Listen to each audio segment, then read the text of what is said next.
Inflation is a very serious subject. You can argue it's the way democracies die. When democracy dies in Latin America, inflation is a big part of it. So it's a huge danger once you've got a populace that learns it can vote itself money. If you overdo it too much, you ruin your civilization a lot. Of course, it's a big, long-range danger. If you look at the Roman Republic, even after they went to an empire with an absolute ruler, they inflated the currency steadily for hundreds of years. And eventually, the whole damn Roman Empire collapsed. So it's the biggest long-range danger we have, probably, apart from nuclear war. I think the safe assumption for an investor is that over the next 100 years, the currency is going to zero. That's my working hypothesis. A very dangerous environment. What brought in Hitler was the combination of the Weimar inflation, where they utterly destroyed the savings of the middle class in Germany, followed by the Great Depression. It was a 1-2 punch. And Hitler came in, crazy demagogue, with 40% of the votes, and pretty soon we had a dictator hell-bent for world war. So the history is not pleasant. And Germany was a very advanced and civilized nation, the Germany that Hitler took over. So if you let your nation deteriorate too much, what you get is a Hitler.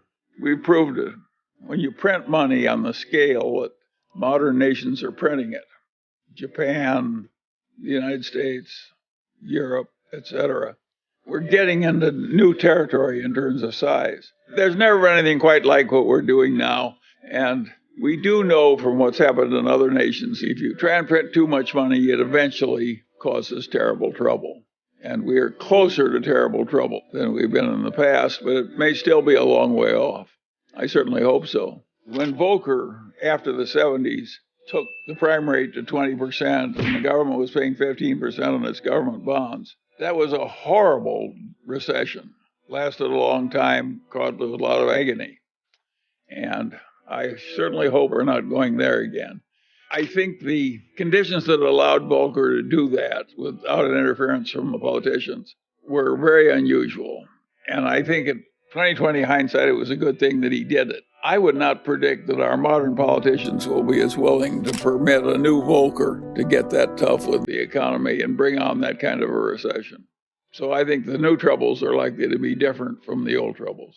You may wish you had a Volcker-style recession instead of what you're going to get. The troubles that come to us could be worse than what Volcker was dealing with and harder to fix. Think of all the Latin American countries that print too much money. They get strongmen and so forth. That's what Plato said happened in the early Greek city-state democracies. One person, one vote, a lot of equality, and you get demagogues, and the demagogues lather up the population, and pretty soon you don't have your democracy anymore. I don't think that was a crazy idea on Plato's part. I think that accurately described what happened in Greece way back then, and it's happened again and again and again in Latin America. We don't want to go there. At least I don't. We've done something pretty extreme, and we don't know how bad the troubles will be, or whether we're going to be like Japan or something a lot worse. And what makes life interesting is we don't know how it's going to work out. I think we do know we're flirting with serious trouble. I think we also know that some of our earlier fears were overblown. Japan is still existing as a civilized nation, in spite of unbelievable excess by all former standards in terms of money printing. Think of how seductive it is. You have a bunch of interest-bearing debts, and you pay them off with checking accounts, which you're no longer paying interest. Think of how seductive that is for a bunch of legislators. You get rid of the interest payments, and the money supply goes up. It seems like heaven. And, of course, when things get that seductive, they're likely to be overused. If you stop and think about it, if you're going to invest in stocks for the long term or real estate, of course there are going to be periods when there's a lot of agony and other periods when there's a boom. And I think you just have to learn to live through them. And Kipling said, treat those two imposters just the same. You have to deal with daylight and night. Does that bother you very much? No. Sometimes it's night and sometimes it's daylight. Sometimes it's a boom, sometimes it's a bust. I believe in doing as well as you can and keep going as long as they let you. We have a hugely strong economy and a hugely strong technical civilization. And that's not going away. And the knowledge and so forth. And you can't believe what a modern factory looks like when you fill it with robots. And that's coming more and more and more. And it's coming to China, too, for that matter. And so those trends are inevitable. And I don't know how it's all going to play out, but I think it does create adjustment problems. If you have a fine unionized job and they replace you with a robot, you've got a difficult problem. And if you've got a company like Kodak and they invent something new that obsoletes your product, you have a problem too, and you solve that by dying. A lot of people don't like that solution.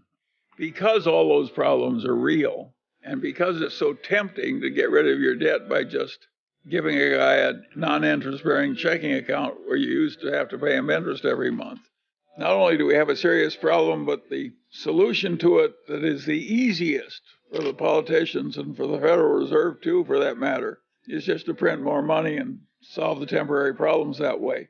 And that, of course, is going to have some long-term dangers. And we know what happened in Germany when the Weimar Republic just kept printing money. The whole thing blew up, and that was a contributor to the rise of Hitler. So all this stuff is dangerous and serious, and we don't want to have a bunch of politicians just doing whatever is easy on the theory that it didn't hurt us last time, so we can double it and do it one more time, and then we double it again and so forth. We know what happens on that everlasting doubling. You will have a very different government if you keep doing that enough. You're flirting with danger somewhere, unless there's some discipline in the process. But I don't regard Japan as in some terrible danger. They've done a huge amount of this and gotten by with it. I don't think we'll be as good at handling our problems as Japan is.